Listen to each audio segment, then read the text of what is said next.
Welcome to speedearning.com। दोस्तों, stock market आप हमारे साथ सीख रहे हैं। अभी स्विंग ट्रेडिंग का कोर्स लॉन्च हुआ है जिसमें बहुत अच्छा रिस्पांस मिला, लोगों ने फ़ायदा बनाना शुरू भी कर दिया है। देखिए, सब जगह आपको बहुत कुछ सीखने को मिल रहा है मार्केट के बारे में।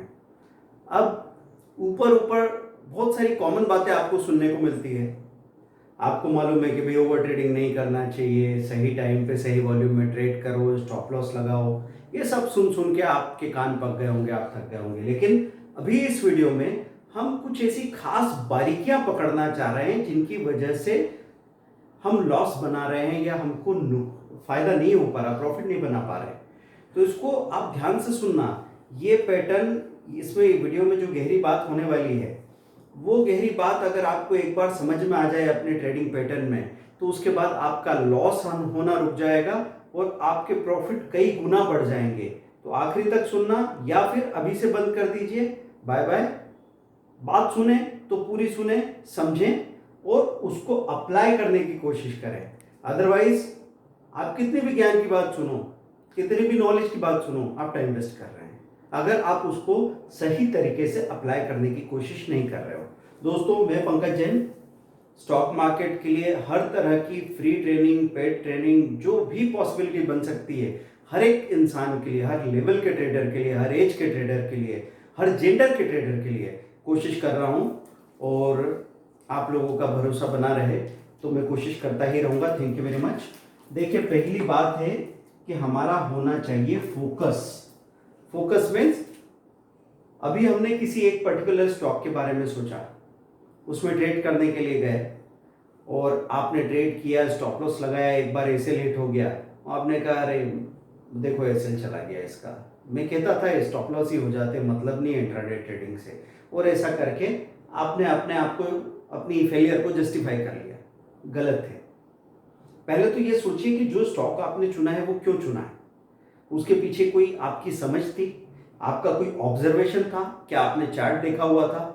उसके हिसाब से अगर आपने स्टॉक चुना है तो अभी जब तक जिस कारण से आप उस स्टॉक को चुन रहे थे, अगर वो कारण खत्म नहीं हो जाता है तो आप उसमें बने रहिए। अब जैसे आपने रूट मोबाइल को चुना, तो आपका ऑब्जर्वेशन क्या हो सकता है कि 366 में जो दिया था रूट मोबाइल, वो 730 750 खुल के 970 तक चला गया, बहुत तेजी से भागा। बल्कि लिस्ट होने के बाद एक दिन उसने 20% का सर्किट लगा दिया। तो आप जाहिर है कि बहुत अट्रैक्टेड महसूस करेंगे, आपको लगेगा क्या शेयर है, क्या भागता है, मजा आ गया। तो अब उसको आप ये सोच के चुन रहे हैं कि ये बहुत ही मजबूत है और हो सकता है आने वाले 6 महीने में डबल ही हो जाएगा। जिस तरीके से ये चल रहा है, क्या भरोसा है।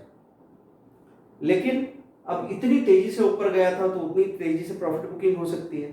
तो हम इसको खरीदने को सोच रहे थे, समझो 750 पे सोचा ले कि नहीं ले, वो 800 हो गया। तो हमने सोचा कि नहीं, थोड़ा सा नीचे आ जाए, 770 780 तक ले लेंगे। वो 800 से 870 हो गया। आपने कहा अरे ये तो और भाग गया। फिर भी हम सोच रहे चलो अब की बार अगर थोड़ा सा डीप आ जाए तो ले लेंगे। वो तो 920 970 हो गया। ऐसे में आप डेस्परेट हो जाएंगे, आपको लगेगा कि अब तो इसको छोड़ना ही नहीं है। हर बार मैं चूक गया होशियारी में, मुझे जहां खड़ा था वहीं ले लेना चाहिए था। तो अब ये 970 से नीचे आया तो 920 पे आपने एक बड़ी क्वांटिटी खरीद ली। अब इस स्टॉक में वो हुआ जो आपने सोचा भी नहीं था, ये चला गया सीधा 790। 790 अगर चला गया और आपने 930 की बाइंग कर रखी है, 920 की बाइंग कर रखी है, तो आपकी तो हालत खराब हो ही जानी है। फिर भी आप सोचेंगे कि इसका क्या भरोसा है, इसमें तो 2-3 दिन में रेट आ जाएंगे। ये वापस 820 आया, आपको लगा चलो आज फिर भाग रहा है, उस दिन जैसा भागेगा शायद। तो हमारे दिमाग में जो पुरानी घटना रहती है ना, उसकी वजह से हमको वही दिखता रहता है। इसको बोलते हैं रिसेंसी बायस। रिसेंटली जो हमने देखा है, हमारे दिमाग में वही पिक्चर घूमता रहेगा। तो हम सोचेंगे कि ये वापस भाग के अभी 820 से 900 950 कहीं चला जाएगा और ले लेते हैं। आपने 820 में और शेयर ले लिए और ये सोचा कि यार 790 जब गया था वहां पे और ज़्यादा ले लेने चाहिए थे, पर मैं चुक गया। कोई बात नहीं, 820 भी कोई ज़्यादा नहीं है शेयर के लिए, आपने वहां पे लिए, ये 760 हो गया। 760 पे अब आप लेने के बारे में डरने लगे हैं। ऊपर आपने ज़्यादा ले लिया, पैसा जा चुका है, उस पैसे में नुकसान दिख रहा है। तो अब आप यहाँ पे खरीदने को नहीं सोच रहे, किसी तरह हिम्मत जुटाई खरीदने की। तो जो आदमी यहाँ पे 200 शेयर खरीद रहा था, वो वहाँ पे 20 या 40 शेयर खरीद रहा है। फिर ये एकदम 787 के आसपास जाके बंद हो गया, वहाँ से रिकवरी दिखाई, आपको फिर लगा चलो अब ऊपर आएगा शायद, वहाँ से नहीं भागा, अब यहाँ से भागेगा। अगले दिन 801 802 खुला, अब फिर खरीदोगे। 801 802 खुलने के बाद इसने फिर धोखा दिया, 777 तक आ गया। अब ये एक ही दिन की बात कर रहा हूँ मैं, ये बात है मंडे की। मंडे आज क्या तारीख हो रहा है, मंडे की तारीख में इसने 802 दिखाया और 777 दोपहर तक आ गया और बाजार बंद होने तक ये 832 चला गया। तो जिसने इंट्राडे किया वो क्यों धोखा खा जाएगा, क्योंकि किसी भी तरह का स्टॉप लॉस अगर ट्राई कर रहे हैं तो वो हिट होना है। स्टॉप लॉस तो यहाँ पे 3-4% का भी चला गया, कैसे झेलोगे इसको आप, मुश्किल है ना, नहीं कर सकते। और इतनी वोलेटिलिटी रहेगी तो मारे जाओगे। अगर आपके दिमाग में यही बात थी कि गिरना तो पहले हो चुका है, अब वो थोड़ा ज़्यादा थोड़ी गिरेगा, तो 802 पे लिया आपने, 790 पे भी लिया आपने, 785 में और लिया, सारे सारे स्टॉप लॉस यहाँ पे हिट हो गए। अब आपकी ताकत नहीं कि इसको दोबारा हाथ लगाए, ये वापस ऊपर आपके सामने से जा रहा था पर आप हाथ नहीं लगा पाए और देखा तो 832 जाके खड़ा हो गया। इसलिए दोस्तों स्विंग ट्रेडिंग क्यों पॉपुलर होती है कि ये जो बंदर कूद हो रही है इससे आप बच जाते हैं। हर पल यहाँ पे कश्मकश बनी हुई है। कश्मकश क्यों हो रही है कि बायर और सेलर दोनों लड़ रहे हैं। किसी के पास मतलब 900 रुपये पे किसी ने अपनी डिलीवरी बेची नहीं होगी, लेकिन 750 पे देखने के बाद उसको लगा होगा कि अरे यार वहाँ निकाल देना था। अब 750 से जब वो 800 825 देख रहा है तो जिसको डिमेट में अलॉटमेंट मिला है वो भी बेच दे रहा है। तो बहुत सारे सेलर आ गए निकल के, जो नॉर्मली बेचने का मन भी नहीं बना रहे थे। उन्होंने एक बार बॉटम का रेट देख लिया तो उनको लगा कि भी ज़्यादा हीरोगिरी नहीं करते हैं, जहाँ जो ठीक ठाक भाव मिलेगा निकाल के बेच देंगे। क्योंकि हम अच्छे भाव पे बेचने को नहीं सोचते, कम बेचने को सोचते हैं और नीचे के भाव पे एकदम बेचने को राजी हो जाते हैं। ये एक उल्टा पैटर्न है।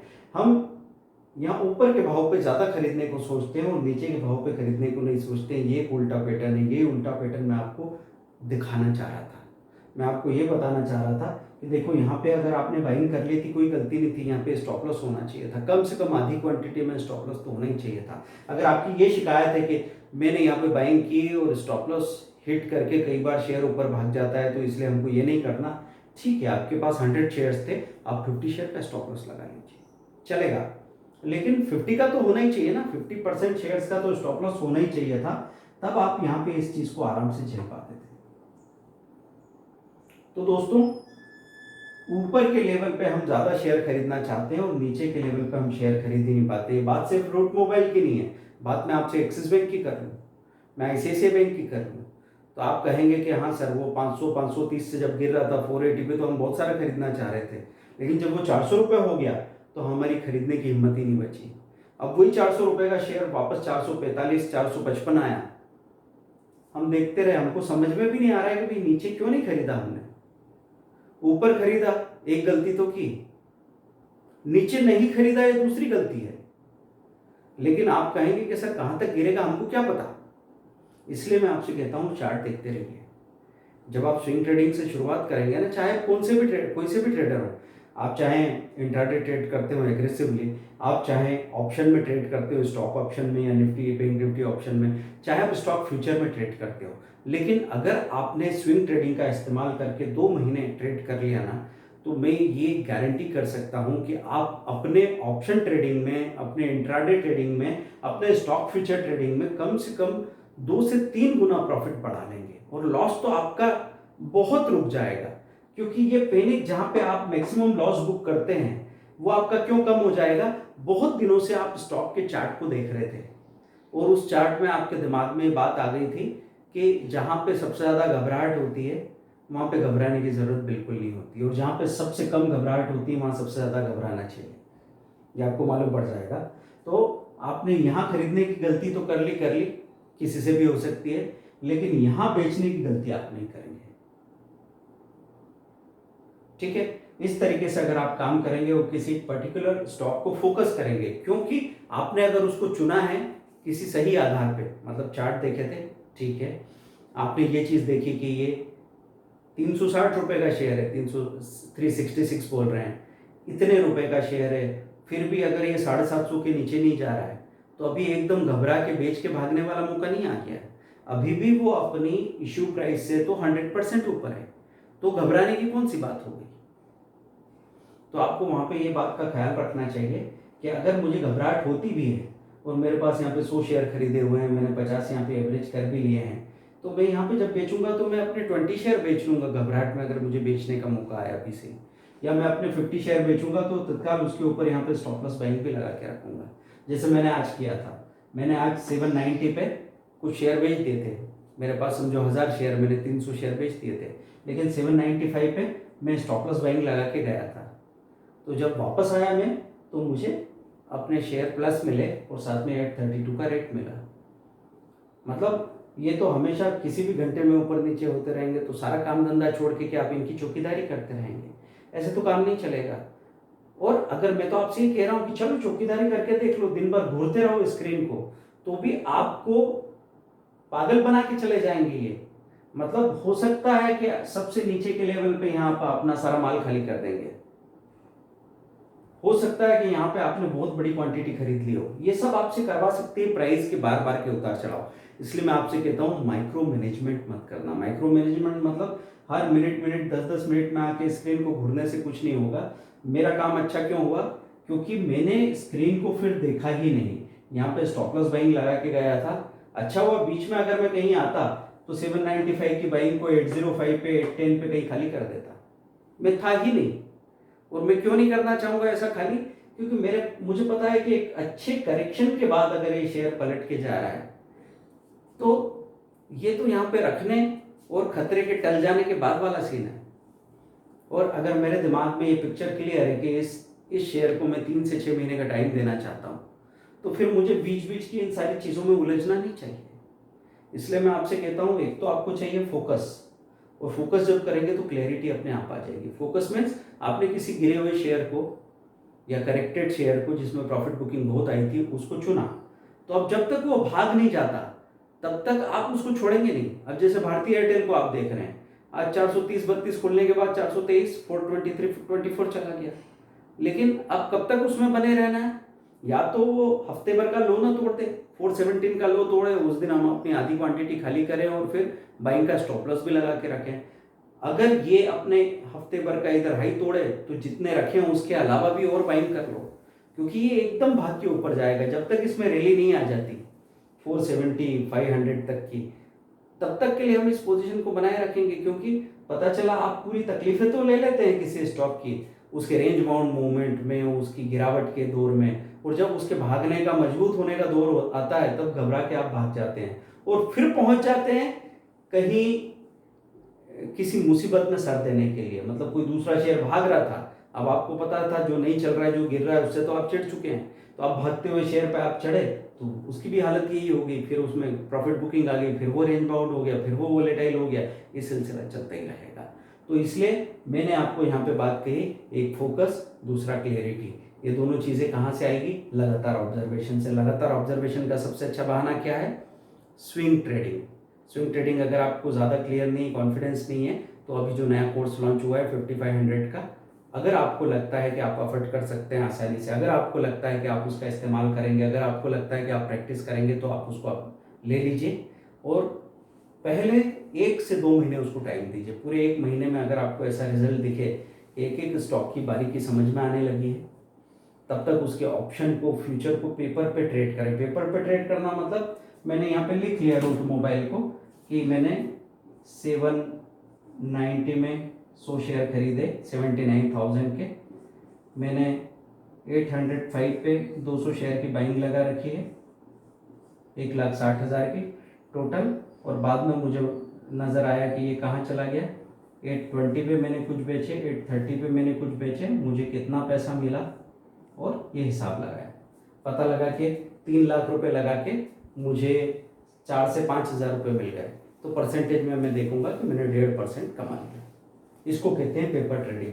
पेपर ट्रेडिंग आप कोई बोलेगा कि सर इसमें क्या है, इसमें ना तो कोई अपने को फ़ायदा हुआ ना नुकसान हुआ, लेकिन वो शेयर बिहेवियर आपको धोखा देने के लिए अलग से तो नहीं करेगा, वो तो वही व्यवहार कर रहा है जो वो करता है। तो अगर मैं पहले पेपर पे चीज़ों को देख लूँ और शुरुआत में देखूं कि ये ऐसे चीज़ें चलती है, ऐसे गिरती है, ऐसे बढ़ती है, अब आपको मालूम तो पड़ेगा ना, एक ही दिन में नीचे गिरा और एक ही दिन में ऊपर चला गया।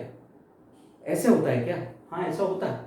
आपको ये तो पता लगेगा कि एक बार गिरा, फिर अगले दिन थोड़ा ऊपर आके फिर से गिरा, फिर थोड़ी रिकवरी है, रिकवरी के बाद भी एक बार गिरा, धोखा दिया और फिर भागा।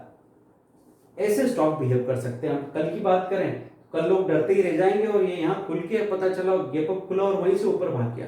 पॉसिबल है, सब कुछ हो सकता है। बस आपने अगर देखा होता है एक बार तो आपको पता होता है कि ऐसा होता है। तो शुरू के 2-3 महीनों में अगर आपने किसी स्टॉक को देखा तो उससे फायदा यह होता है कि आपने उसकी तेजी का दौर देखा, फिर आपने उसकी गिरावट का दौर देखा, फिर आपने उसका रेंज बाउंड मूवमेंट देखा और फिर उसको दोबारा चलते हुए देखा। ये सब चीज़ों में एक गैप होती है टाइम की। जब आप सोचते हैं तब नहीं होता है, लेकिन वही होता है जो आप सोचते हैं वो होता है 3-4 दिन बाद। तो हम ऐसी पोजीशन बना के रखते हैं कि जब तक मूवमेंट नहीं आएगा तब तक मैं यहाँ रुका रहूँगा, मुझे कोई जल्दी नहीं है। और आपका एक प्रॉपर कैलकुलेशन होता है कितने दिन की बात है, ये मुश्किल से 6 दिनों की बात है। 6 दिनों में ऐसा कौन सा आसमान टूट पड़ा था? 6 दिनों में आदमी को 6 से 7% कमाने का मौका मिल रहा था, उसको और क्या चाहिए था? इंट्राडे से आपकी एक्सपेक्टेशन क्या है? 1% डेली बहुत माना जाता है, तो 6 दिन का 6%, 5% ये बनता है। आपने कम से कम टाइम ब्रोकरेज दिया, टैक्सेस दिया, और आपको अगर उससे ज़्यादा मिले तो फिर जल्दी किस बात की थी? आप ये कहेंगे सर मुझे क्या मालूम था ऐसा होने वाला है। तो मालूम करो ना भाई, मालूम करो किसका काम है ये सब। चार्ट देखना, स्टडी करना, कोई समझाए तो समझना, और एकदम आंख मूंद के फॉलो मत करो, अंधे होकर किसी के पीछे भागो मत। जो कहा गया है उसको आंकड़ों में चेक करो, और अगर आपको लगता है हाँ ये बात होती हुई दिख रही है तो फिर आप वैसा कर सकते हैं। साइट हमारी है www.speedearning.in। मैं यहाँ पे स्पेलिंग लिख देता हूँ, बहुत सारे लोग कंफ्यूज होते हैं। speedearning.in, वहाँ पे पेमेंट ऑप्शन या बैंक डिटेल में अकाउंट नंबर्स दिए होंगे, आप पेमेंट करेंगे ऑनलाइन, व्हाट्सएप करेंगे कौन से नंबर पे? 8381021346। इस पे व्हाट्सएप करेंगे, विदिन 3 to 4 आवर्स आपको कोर्स मिल जाएगा। 2 दिन के अंदर कोर्स को पूरा देख सकते हैं आप। तीसरे दिन से प्रॉफिट बनाना शुरू कर सकते हैं, अपने लॉस को आधा कर सकते हैं। Thank you very much, bye.